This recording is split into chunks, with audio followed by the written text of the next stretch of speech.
Fúilte go Facebook bailá cléad do lá na Meán Sóisialta chuid de seachtain na Gaeilge le energy a fuilte roimh go léir an seo aniu. Cara tá tú ag gobar le Facebook, cén gúrá tá gat sin teanga? So cuairtá sa Miriam ná cos le fórmhór na níine an dá hosí me sé ag fel Gaeilge ar scóil. Drastal mé ar bhscoil an Gaeilge agus ar manscoil an Gaeilge agus níos sin agus níana an cúpla saoire chás a Gaeltacht bharrtaigh mé an sin céim a bhaintach Gaeilge níos sin. So the céim agus mástrucht agam sa Gaeilge. So tá an chúrá na Gaeilge tá mé gobar le Gaeilge leis na blianta nús chá mé tréimhse sa Roiséal ag astrú rinne mé chóirsa olúna rud a bhfuilinn go mór gachta na trílehaantas má tá deis agah. Agus bhaid sin an mé ará a gcónaigh i déanamh Gaeilge go thuirteteach sna postna nó san obair bé agam. Agus cara chunta spántas beag go thuirtún. Chun is Facebook a úsáid trí Gaeilge. Táim na sin aanamh. So bechear go mé rólas achtain an seo gur féidir Facebook a úsáid trí Gaeilge agus tá mé chuna sin ar a spántaíomh chunas Gaeilge a chur ar profiil féin. So mar nó se seo feici agah hána. Can we stick on my creation or show? Cormac. So Sean more profile. Got in it. So go hauling. So to say intake ace go or the profile taint to a shock and shoggy cofadala settings. Vacan in? Yeah, vacan. Okay. Tema tras and shot to will language. Brewer and canapa shin. Rachmud and gin tras nagadi edit. So an éis go peocann tú Gaeilge amach as an liste seo cear go sin éis go péasca Gaeilge. Right, so sáil na háthra sin agus an profil inis go mlan trí Gaeilge. So sé an éisce Gaeilge chur de profil. Agus bhfuilthin go mótaí sin aanamh má tá Gaeilge agah agus má simime goibh an ordan an úsáid trí Gaeilge. So it's finished in the garnish. Sinéisce galóir. Nach bhfuil sé? An éisce. Nis, chun is tá túm? Go mai. Má. That's too bad. Agus tú an sásta fan aniu? Tá mé Harvey fasásta, yeah. Agus a show mar gan de seo. Agus íonta le feicil fasta gohfuil na daoine ógan seo agus éitin an seo ar lá international Meán Sóisialta. Tá mé capú atá sé costal domsa go siad gafa leis. So, yeah, tá sé íonta bhain seo. Agus inistún fut féin Mícheál? Well, is státhe má chuúlas a gligad sé rud beag as dús ar an íchain seúir dúsa mé héin, so rugú agus thógu mé héin litir can na tíorchonal agus ní chaú géalta tá an mar sin dé ní loirte é soáile ní chlisteir é ar an rockar hartnabal an bháile mór agus nílíon Gaeilge ag mo wintre ag mo bhám nó ad na tinir a bhí. So céim fel ag omsa. Agus is freige chun líáte se fásta. Sa bhléin gá bhíle bhí me sé ag freastal ar an céad bhléin ar de bhanscoil. Agus ggóil bhí Béarla bhí an ggóil lean Béarla bhí an. Agus go dtí sin i Mícheál drastal mé ar bunscoil Béarla gaiith. So bhí Gaeilge agus dóla mé é mar cheacht a bhunscoil costal leis beidir forward in tír. Ac níor hatan an teanga me an irid. Níor bhá mé soltas agus just cap mé ní roion cúis domsa géad ólam mar bhí Béarla ag mo chuteirde ar fad. Ní bhfuil mé géirí aon posta ailenéige. Bhí seo big jacker caiir a cap mé go sé jacker scoil.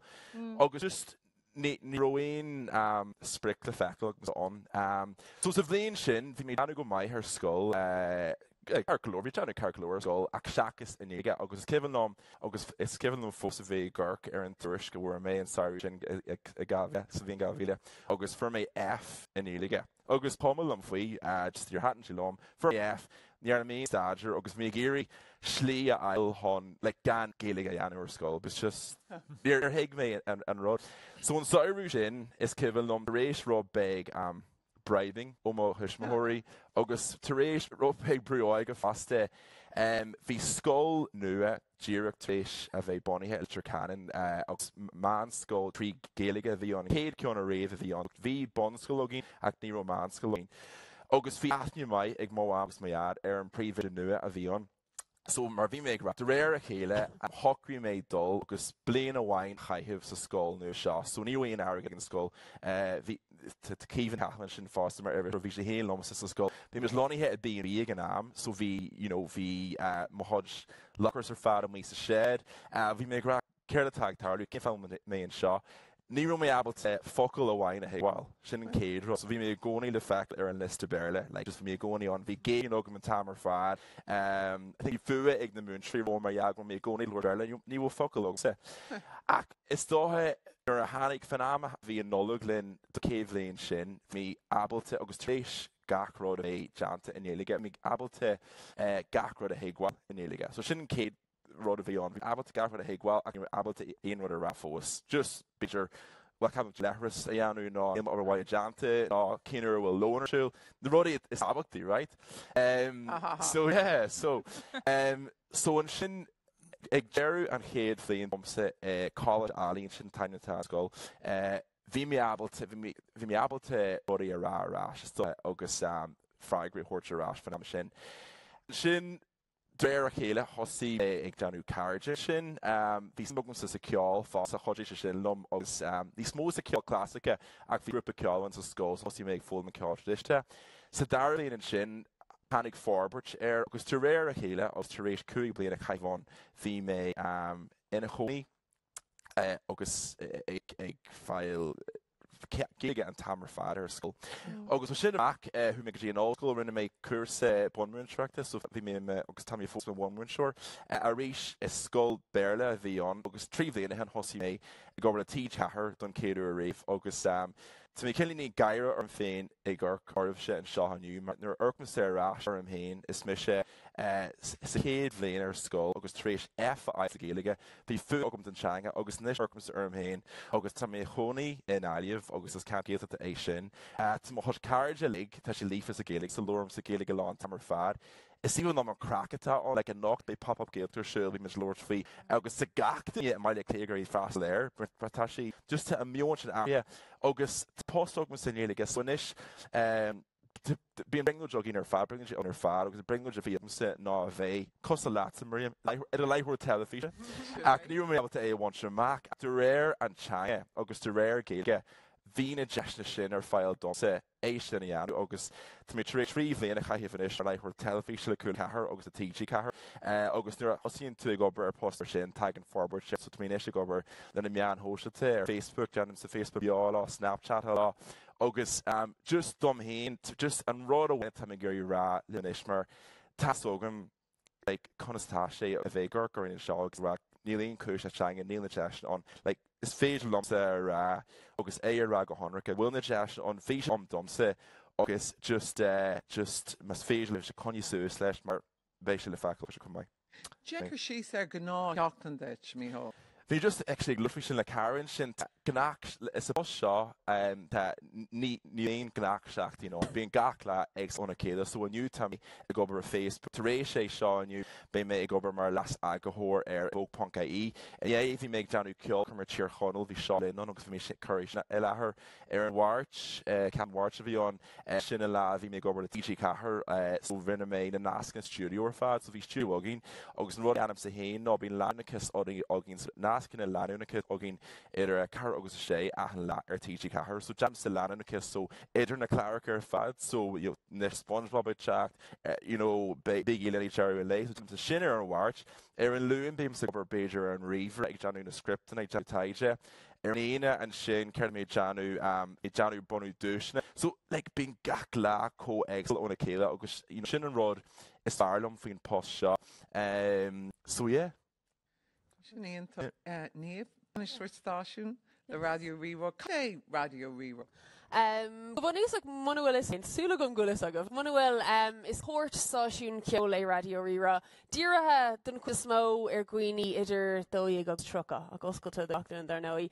Seinan muid nó díiríonn muid ar an geol atá na cuairteacha. So an cinál geol a cloiseach sibh ar go leor stáisiún eile maiile lí agus coile agus timpeanna tíra ach an príomh rud atá difriúil faoi ná go mín na loirí fád ag léir as Gaeilge. So san gná ceol cúpla ór as Gaeilge, ach do chuid is mó péir atá na cuairteacha, so anna chuid éidirisiún faoi láthair. Ach péir atá na cuairteacha bín sinar sáisiún agus idir nórán gach cúpla nóméid bín na loirí ag léirt gáín Gaeilge. Tá an sáisiún fáthar ar fáil in Ciaraidh áit ar lína ag or.ie. Tá sé an radio digital ar DAB, Máileach lí agus a ggurcií agus tá app an freisin. Tá mar gobar app nua faoi láthair beis ré go lua. A go mála sin tá sé ar fáil ar an seinú app. Is tóg an spruchtá ag Raidió rá go lánaim sin ná go méid ar FM timppla na tíre, so tá mar gobar dro sin.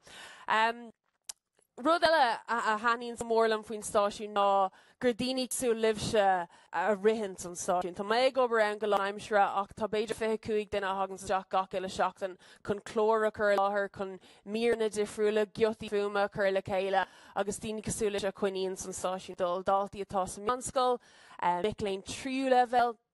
Comá sin bíon go leor podcrétaí dul amach ar sih bíon muid ag déanamh Callaghan na Raidió, scoil na difriúla, ach an rud is fearlam cinál cosúla míá tugann an Gaeilge anna chu deisna mátá Gaeilge agus tá tú gobar sna Meán. Ní dóilm go sé beidir níos éasca as óil sna Meán ach mátá Gaeilge agus osclaíonn sé bhain níos mó dúirse.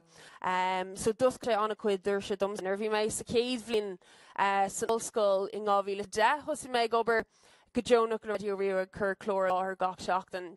Couple blian níos sinní bhí mé fósá dhéanamh agus an sin tugadú slás de Raidió rírá ar Raidió na Gaeilge, so tá chlór cinál rírá ar ornaidí an tanamatá ar agus chum an gáir sin láthair le Cilíonn de Búrca freisin agus téann an chlór sin amach ceithre uair seachtain agus as sin go Homeland trí seans mé gobar Lisbon 103 comma agus an slígur hórla sin agur coolla duine aigen duine is léirthirí spin coolla an chlór ornaidí agus an siad de deagam a bhí si de Gaeilge duine aigen. So duscail an Gaeilge agus duscail Raidió rírá anna chuid dúirte dom. Nílas agam beidir go mé ag buch pointe má gar Raidió nílas agam faoi láthair. Ach má tá bé brasásta ach má lerá go aon rud eile amach an seo be mé gcónaí buíoch don Gaeilge go gcónaí buíoch de Raidió rírá freisin. Agus Aberlin bhui ceol, Niamh. Yes, so seo má leanamh faoi láthair stocha. Níl agam súla an gur chuúla faoine dlúiscí ceol thosaigh siad siar in 2006.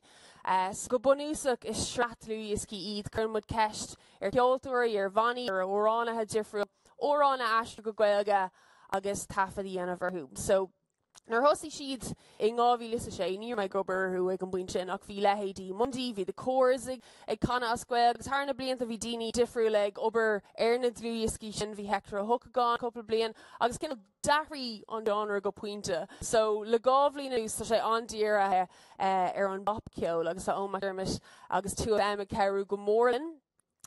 So an uirí is tóga níos agam cúla sibh gohfuil go raibh siaran ar an dlúis ginnarí ra sé thinking out loud a Gaeilge dún agus tóga bhí ón gcónaí ionach fáil ceoltóirí bheith an CD ach is ní dhéanamh arm de seo riomh bhí mu ag si in iad tú láháin agus bhí ón teachtar ceola thugad rá tá dégan mór agam díomh an CD seo ionach an ag si an sin ag leirlíní sifig I was like nah like níl agam céimh sound béis go má níor mé ceafar éid sína bheith ann so gomar isteach go 2FM thug sé amach a phone haspáin sé teachtar dún agus dúirt Ed Sheeran he's like yeah no problem I'll do it no problem agus ag an buinte sin ceol just mé am hain, you know what is féilen aon rud a dhéanamh leis an danga. Má tá fear sin gráibh an tíreach níarn sé teach Gaeil go riomh in a héal ach bhí sé cótiltena cósásta cinál ar bís bhí é dhéanamh agus mé am hain ag an buinte sin was agad is féidirlinn aon rud a dhéanamh leis tanga. Tá sé níos mó na ddíreach muide, tá sé níos mó na ddíreach an tír seo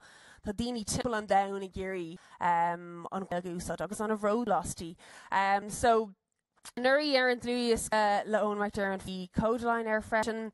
I mbliana tá picture this sound tá Gavin James ar Matt Simons a géad ceoltóir ó Veracá rinne sé catch and release. Galore ceoltóirí nos the Coronas agus Heathers a hagan sa ráis a ríis agus ríis chun ó an a hafad agus tá sé cóspéisialta tá sé cóspraúil dom sa bheith obair seo mar níháin go madírí cinál sibse sprága.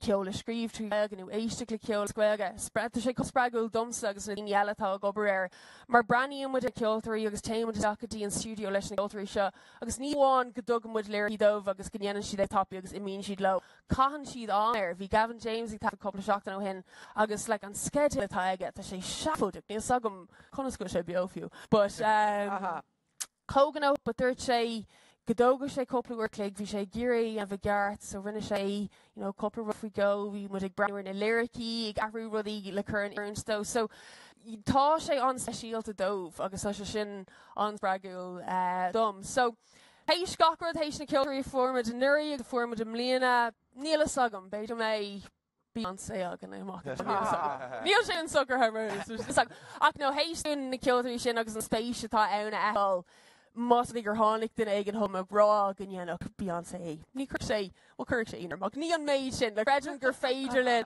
credan go gnéanach go dtíine le credan mé agus rud eile nuair a héanmid go ceoltarí ní dúiltíon daine é so héanmid go ceoltarí ní ar an daine nó a rud a chun ine orm an aon fá nachníon a ceoltarí é tuisc nach nían an amta siad ar camcuirsa siad rogan óach ach ní dúiltíon daine so tá sé sin co-host Bragdon. Marolas tá úpagan an dlúis gur fad tí níos déine.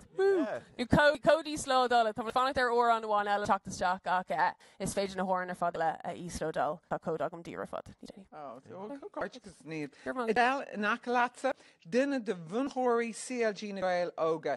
Cé híad na Gaeil óga? Well, is grúpa ceanró iad dorlam gná daine ó gach ceann an tír club CLG ar nós aon club CLG eile ach tá is tócha nasc speisialta ghuiideann nach bhfuil go leir clubbanna eile sin an Gaeilge agus in is tá méid anna hásta freisin go bhfuil Gaeil na Gabha tosnathe agus tá léchar lech líon ach tá na Gaeil óga ar an bhód ó 2010 agus an rathairda socha nó bhí Gaeilge gom sahála méhéin agus bhí an tálam agus hahan an Gaeilge mar scoil so beidir go bhfuil mé difriúil cúpla duine ach doíire agus mé sahála ag fás níos sigúirí is daine ar leir Gaeilge cé gur ceantar Gaeltachta tá aní raibh mór an daine óga á leirt agus is cúpla cara eile a dúsáí lasmod an seom ranga agus ach fós hain tuis Chrissy Ciaraidh agus múntóirí spreagu a bharrteach mé leún tar leis an Gaeilge ar an ollscoil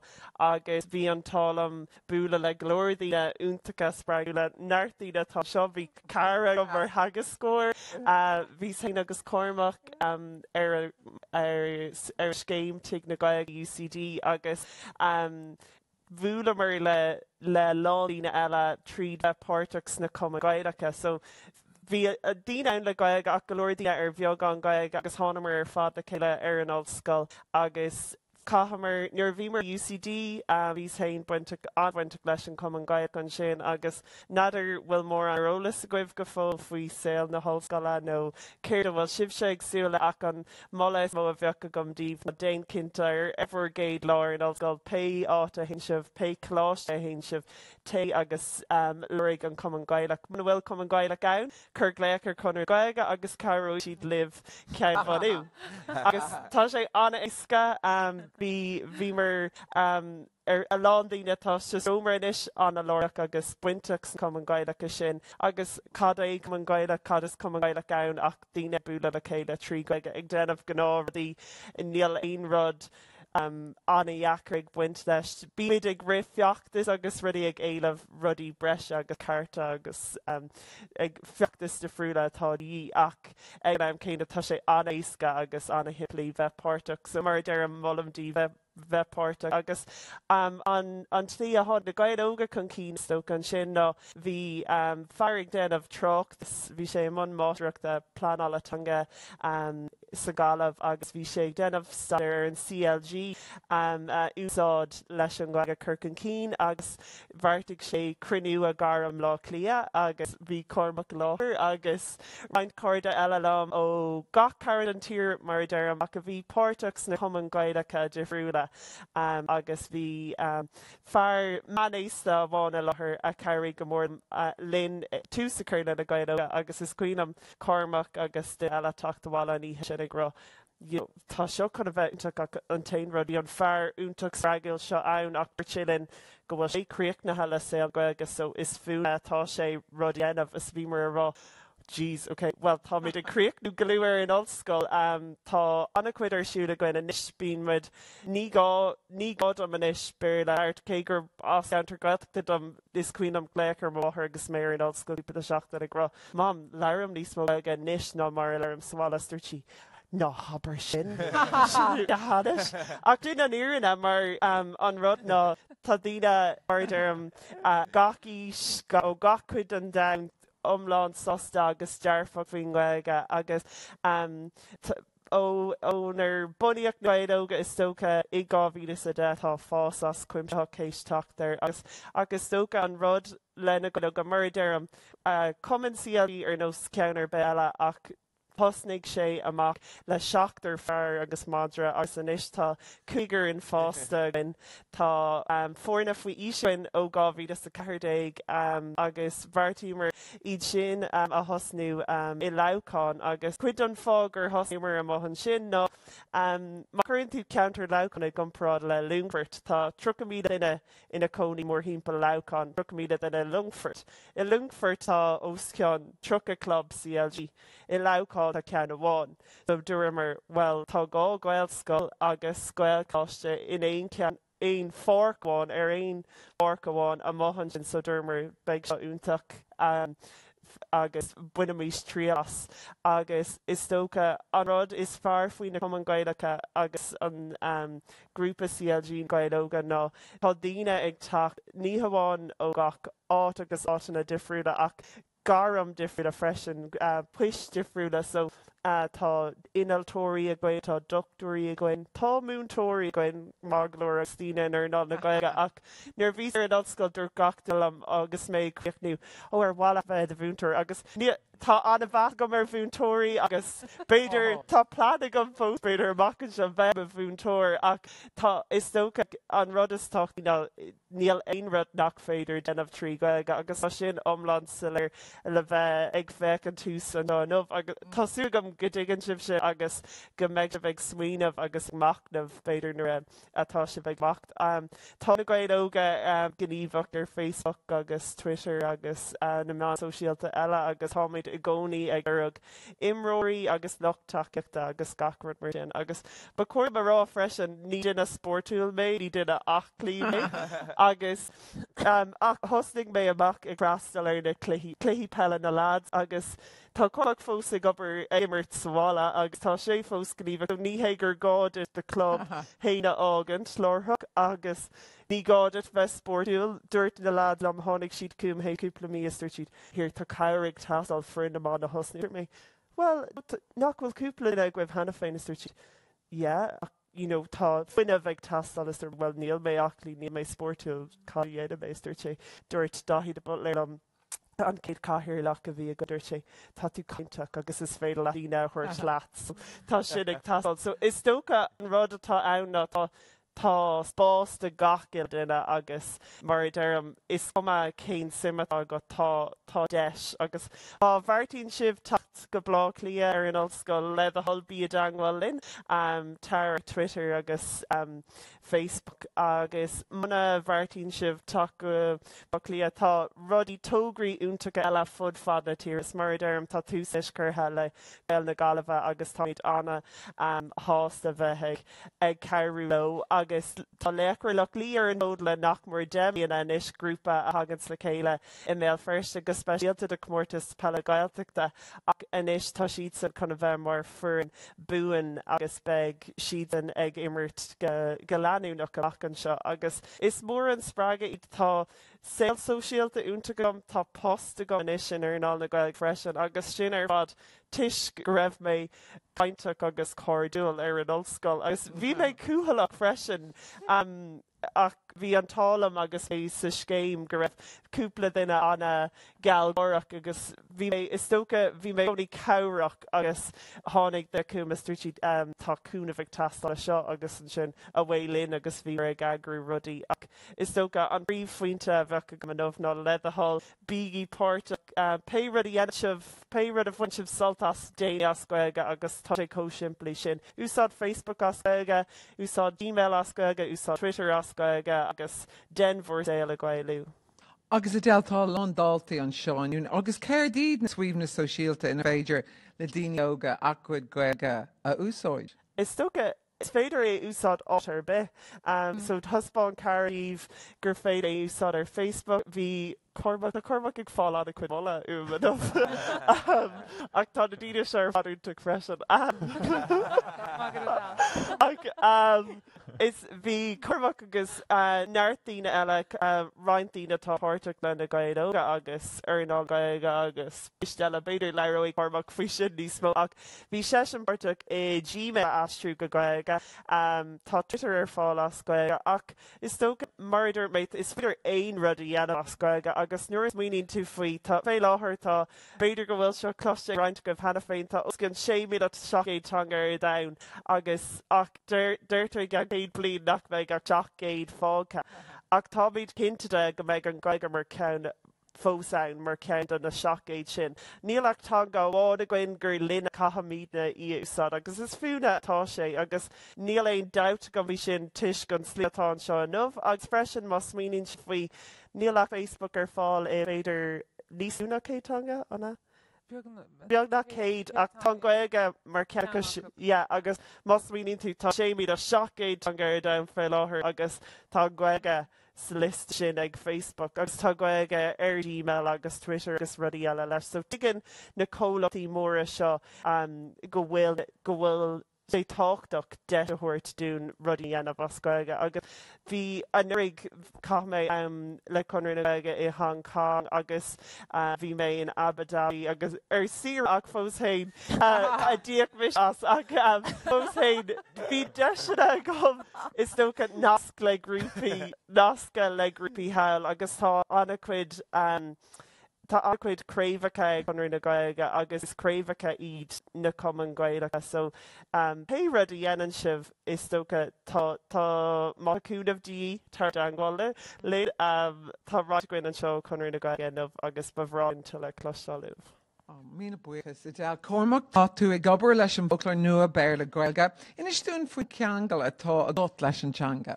Well, tá sé anna himú leis le sin geangal ag gachna eile leis an danga agus ní léon dá scéal mar an ggéine tócha domsa níor bhéon Gaeilge sa bhaile is tá cearlaach dom agus ar nóid ní counter Gaeilge sin.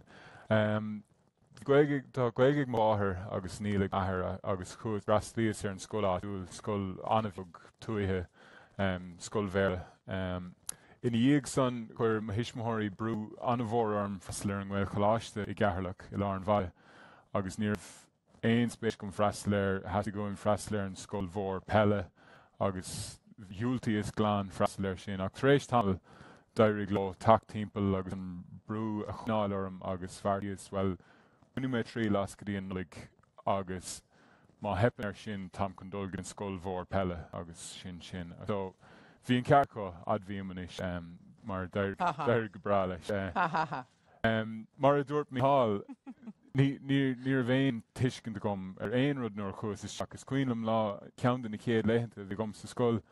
Bhí múntóir a bháin bhfuil is go nuair hain se seach sa chéad rang riamh le múntóir just sin siad rang Gaeilta nó don na rialacha agus siom na háitina go méid sin bhar a thosaigh múntóir a bháin ag sin scéal agus bhí an rang ar fad titithe I gáire agus bhí mis hí sa cúine ná le féic an thart. Gan aon tuisce gom ar an méid agus dúirt sé Britney Spears I lár an scéal agus fi mis rá cád hen scéal seo le ní.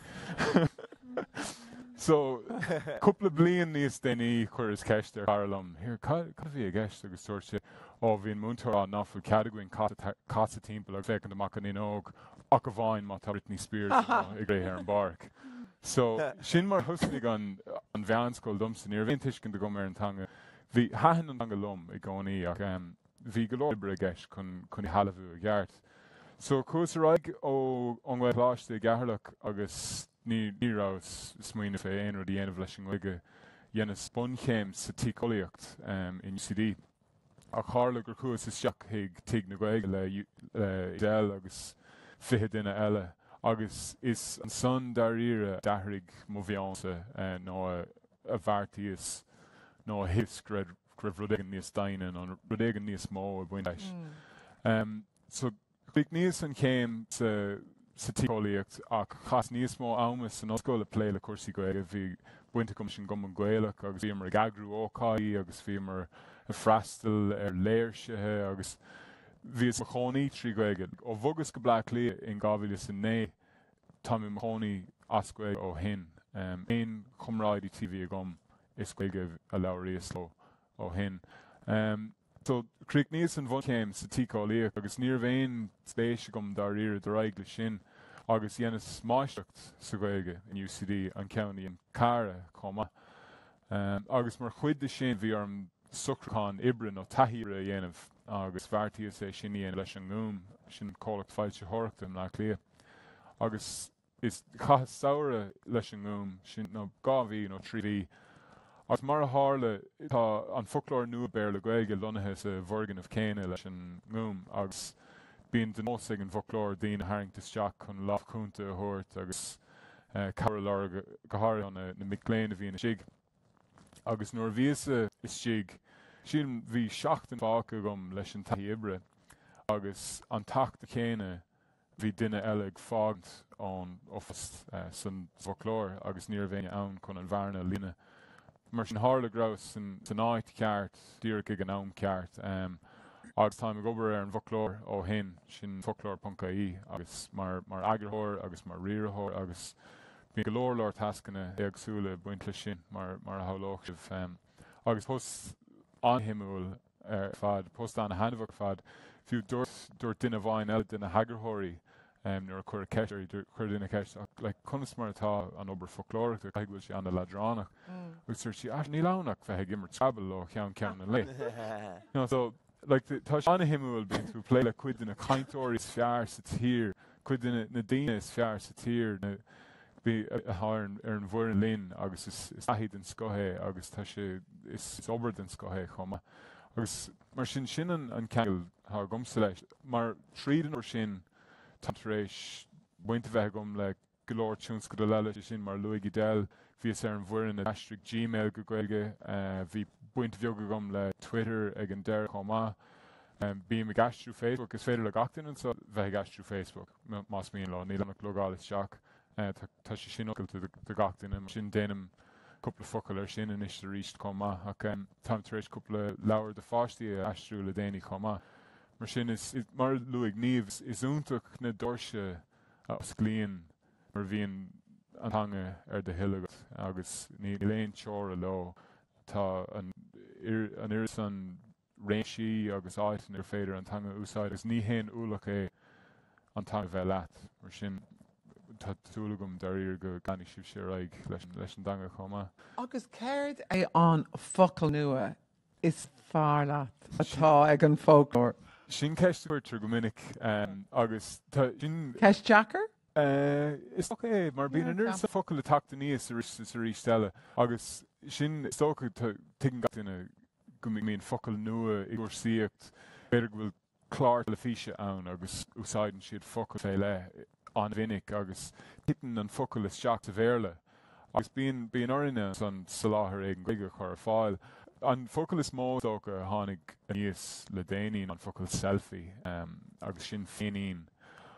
Focail a haithníon lomsa nó an ceann is fearr lomsa dar ir an ghaeilge ar catfish agus is tócha go sibh tréis clustáil féin gláir telefíse catfish an bhfuil sé sin nuair a bhalann tú duine ar líne nó nuair a ligann tú gur duine eile tá an. Okay, so Seo a haithí héon Cormac. So an rud a chuirmid is ó an rud a ritheach le duine a catfisháil ach níl sé sin rá bhain. Ní léine dúir catfisháil a thuirtéir rinne sé catfisháil ar an duine sin ar líne. Mar sin an réiteach gur tháinig an tagair sínsreach ná an chluúin iarúil a chur ar gcuine. So tá seanna ocail in Foclóir.ie gáil, vis goibh an Foclóir mór glas agus an focail chun an chluúin bhaineach a chur ar gcuine. Sin to beguile somebody, to attract somebody, to put the computer on somebody. Sin an rud atá sa Foclóir. Mar sin, so cuid sé an focail chun an chluúin chur ar gcuine agus chuirte an chluúin iarúil sin virtual. Mar sin, so to virtually beguile somebody, to put the virtual come hither on somebody. Sin taisrú chán atá gcuine agus taspáinna mé cúpla rud eile díobh Cormac. Ar nóig ní Foclóir chlóite ag fáil, tá sé rianta na gcuin an Foclóir a chur i gló ach fé láthair tá sé ar fáil ar Foclóir.ie. Agus seo is tócha bhfuil sibhtaréis é seo eiscint an bhfuil. So an ceann na buanan an na luachanna is mó a bhaineann le Foclóir bheith ar fáil ar lína ná gur féidir cinál pla áisina chur ar fáil sa Foclóir ná bheith i leabhar chlóite agus ceann amháin díobh sin ná is tócha má chuirmid seach run sin an gnámhríthir to move quickly on foot. Mar sin tá na nascanna seo in gin sibh an focail verb san má clicálamid ar sin is féidir an aimscaite an mó canílach, an aimsir láithreach, an aimsir gácaite na formacha agus na móna agus na aimsirí ar fad na bríthre tá sé ar fad ar fáil ar lína tá oscail seaachód míle nasc mar sin a gcuin ar an Foclóir tá sé ar fáil den na hainnemocail, den na hadiachaí, den na réamhocail agus den na bríthre fad ar fáil ar lína. Agus is tócha ceann agus sin rud a bheith aníachar a chur ar fáil le leabhar. Mar sin agus buineann sé seo le lá na Meán Sóisialta agus an dul chun cíine atá a dhéanamh ar lína chuma. Agus an ceann deag haspáinna mé díobh. Agus seo ceann a haspáin Mícheál dúin an takeann si nuair heolamar é seo. An focail éigean, aine gur bas cúige mún sin Edel, deirc Edel éigean. Okay, so tá na cóid fuaime an seo a léir a haspáinna dúin conas na focail a uimnú sna canití éagsúla. So deirc an duine as cúige mún agus mise san áireamh éigean. Tuairemis. No, ceann mí ceart? Éigean. Éigean. So sin an cúige as cúige mún. I cínt. Duine as cúige connacht? I cínt. I cínt. Agus an son an tolta bocht Mícheál éistigí le seo intact.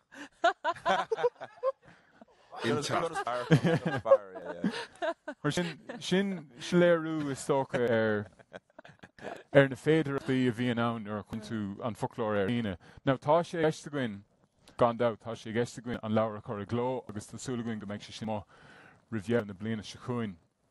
Ach sin dar an coolar a hagam. So tá go bre sin is brala mé anna himúil agus níor hála sé go rainn sé drón Foclóir tú go dtí grás críoch na heile sin an céim mar sin ní léon cinál spruch ach an irid ní léon sprucháta le cinál astrú isteach I dro a Gailinge. Sin anna himú. Mí de buchas Cormac. Okay, Cara, Mícheál, Niamh, Edel, Cormac, míle buchas go léir. Ag sin é go raibh mí maith go raibh agus buin sult as na Meán Sóisialta. Slán.